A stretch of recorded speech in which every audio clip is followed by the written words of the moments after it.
غزہ میں بے گناہ مسلمانوں کا قتل عام جاری، اسرائیل کی نہتے فلسطینیوں پر بارود کی برسات، 2 روز میں 400 سے زائد حملے، 700 سے زائد فلسطینی شہید، خان یونس جبالیہ کیمپ، النصر اسپتال کے اطراف بھی شدید بمباری، شہداء کی مجموعی تعداد 15,000 اور زخمیوں کی تعداد 40,000 سے متجاوز۔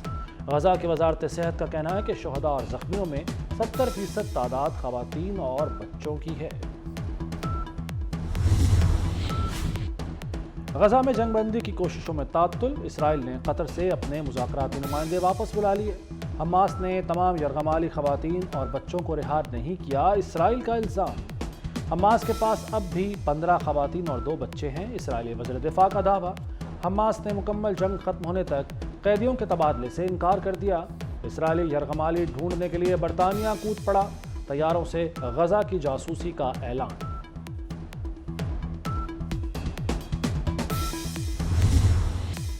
مظلوم فلسطینیوں سے اظہار یکجہتی کا سلسلہ جاری، کینیڈا میں اسرائیل کے خلاف مظاہرہ، 50,000 سے زائد مظاہرین کی غزہ میں نسل کشی کی مذمت، زمبابوے میں امریکی سفارت خانے کی طرف ہزاروں افراد کا مارچ، اسرائیل اور امریکہ کے خلاف نعرے، جنگ بندی کا مطالبہ۔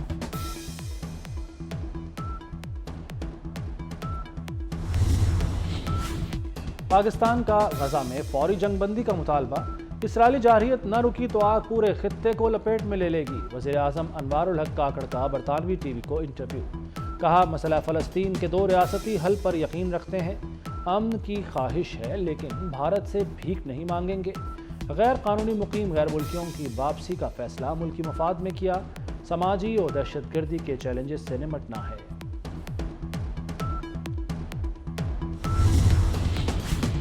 پاکستان کی عالمی سطح پر بڑی کامیابی، یونیسکو میں بھارت کو شکست دے دی، پاکستان بھارت کو ہرا کر وائس چیئرمین منتخب، 2023 سے 2027 کے لیے پاکستان یونیسکو کا دوبارہ ممبر ایگزیکٹو بورڈ بن گیا، یونیسکو کے لیے پاکستان کا دوبارہ انتخاب ملک کے لیے کئی ممکنہ فوائد کا حامل، پاکستان یونیسکو مینڈیٹ مضبوط بنانے اور پالیسی سازی میں اہم کردار ادا کرے گا۔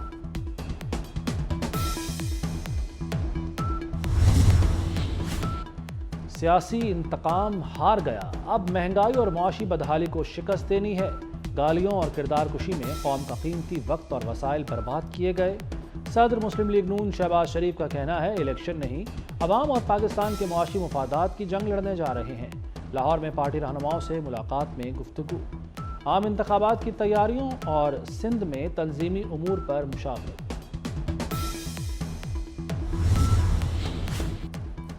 نون لیگ سے کوئی جھگڑا نہیں، جو کہتے ہیں ہم نے لاہور بنایا ان سے پوچھیں باقی ملک میں کیا بنایا، رہنما پیپلز پارٹی شرجیل میمن کا کہنا ہے آپ 3 دفعہ اقتدار میں آئے، بتائیں ایک بھی اسپتال بنایا، پی ٹی آئی پر بھی تنقید، کہا تحریک انصاف نے عوام کو صرف جھوٹے نعرے دیے اور ملک کو ناقابل تلافی نقصان پہنچایا۔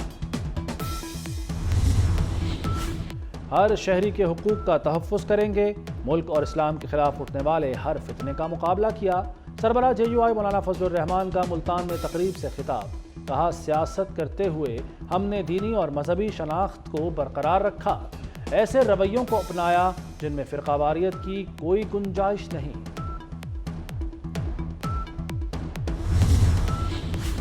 سندھ میں نئی حلقہ بندیاں مسترد، استحکام پاکستان پارٹی کا الیکشن کمشنر سندھ کو ہٹانے کا مطالبہ، عمران اسماعیل کہتے ہیں سندھ سے کوئی زیادتی برداشت نہیں کریں گے، مطالبہ نہ مانا گیا تو عدالت جائیں گے، مختلف جماعتوں اور برادریوں سے تعلق رکھنے والے افراد کی آئی پی پی میں شمولیت۔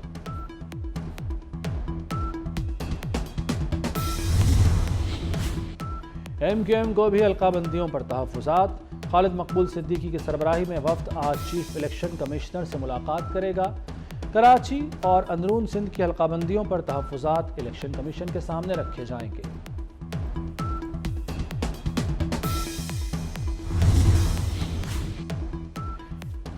چلاس دہشت گردی میں جاں بحق افراد کی نماز جنازہ ادا، وزیر اعلیٰ گلگت بلتستان اور فورس کمانڈر بھی شریک ہوئے، سرکاری اداروں کے سربراہان، عمائدین علاقہ کی بھی بڑی تعداد میں شرکت، نگران وزیر اعظم انوار الحق کاکڑ کی مسافر بس پر فائرنگ کی شدید مذمت، کہتے ہیں گلگت بلتستان کا امن سبوتاش نہیں ہونے دیں گے۔ وزیر اعلیٰ پنجاب سے اٹلی کے سفیر انڈریاس فیرارس کی ملاقات، ثقافت، سیاحت اور باہمی تجارت کے شعبوں میں تعاون بڑھانے پر تبادلہ خیال۔ سید محسن نقوی نے کہا، دونوں ممالک کے تعلقات کو مفید معاشی پارٹنرشپ میں بدلنے کا وقت آ گیا۔ پنجاب میں سرمایہ کاروں کے لیے ون ونڈو آپریشن شروع کر رہے ہیں۔ تمام NOCs ایک چھت تلے میسر ہوں گے۔ وزیر اعلیٰ پنجاب سے اقوام متحدہ ہائی کمیشن برائے مہاجرین کی نمائندہ فلپا کونڈلر کی ملاقات۔ غیر قانونی مقیم غیر ملکیوں کے انخلا، کوارڈینیشن اور تعاون پر گفتگو۔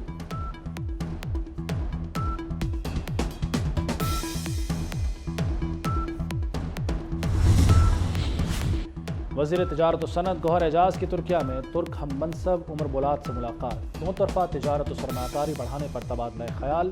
گوہر اعجاز نے کہا کہ پاکستان غیر ملکی سرمایہ کاری کے لیے کھلا ہے۔ خصوصی سرمایہ کاری کونسل کے تحت غیر ملکی سرمایہ کاروں کے لیے ون ونڈو آپریشن شروع کیا گیا ہے۔ غیر ملکی سرمایہ کاری کا تحفظ یقینی بنایا جا رہا ہے۔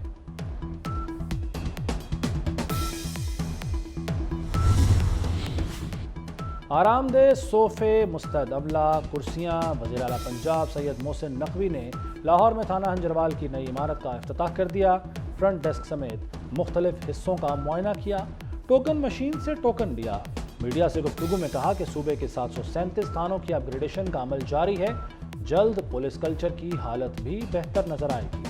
وزیر اعلیٰ پنجاب کا سیف سٹی کا دائرہ صوبے کے 16 شہروں تک بڑھانے کا اعلان۔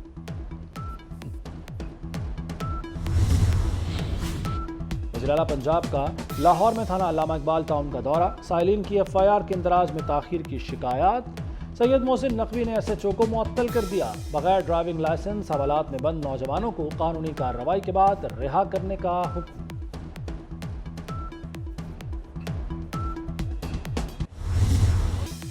اجرک اور ٹوپی وادی مہران کی پہچان۔ سندھ ثقافت کے دن پر شہر شہر جشن کا سما۔ حیدرآباد، سکھر سمیت کئی شہروں میں تقریبات اور ریلیاں۔ تقریبات میں بھی ثقافت کو اجاگر کیا گیا۔ کراچی میں بھی ہر طرف سندھی کلچر کے رنگ چھا گئے۔ میری زبان اردو، میری پہچان اردو۔ کراچی میں اردو عالمی کانفرنس کا آخری روز۔ آرٹس کونسل میں شعر و ادب اور مختلف سماجی موضوعات پر بحث۔ بشرا انصاری، مستنصر حسین تارڑ، جاپانی ادیب ہیروجی کتاوکا سمیت ادبی شخصیات کے ساتھ خصوصی نشستیں۔ ایونٹ میں بڑی تعداد میں لوگوں کی شرکت۔ اور مشن آسٹریلیا، شاہینوں نے کینگرو سے نمٹنے کے لیے تیاریاں شروع کر دیں۔ کیمرا میں پریکٹس سیشن، بولنگ، بیٹنگ اور فیلڈنگ کی مشقیں۔ قومی ٹیم اچھی کارکردگی دکھانے کے لیے پرعزم۔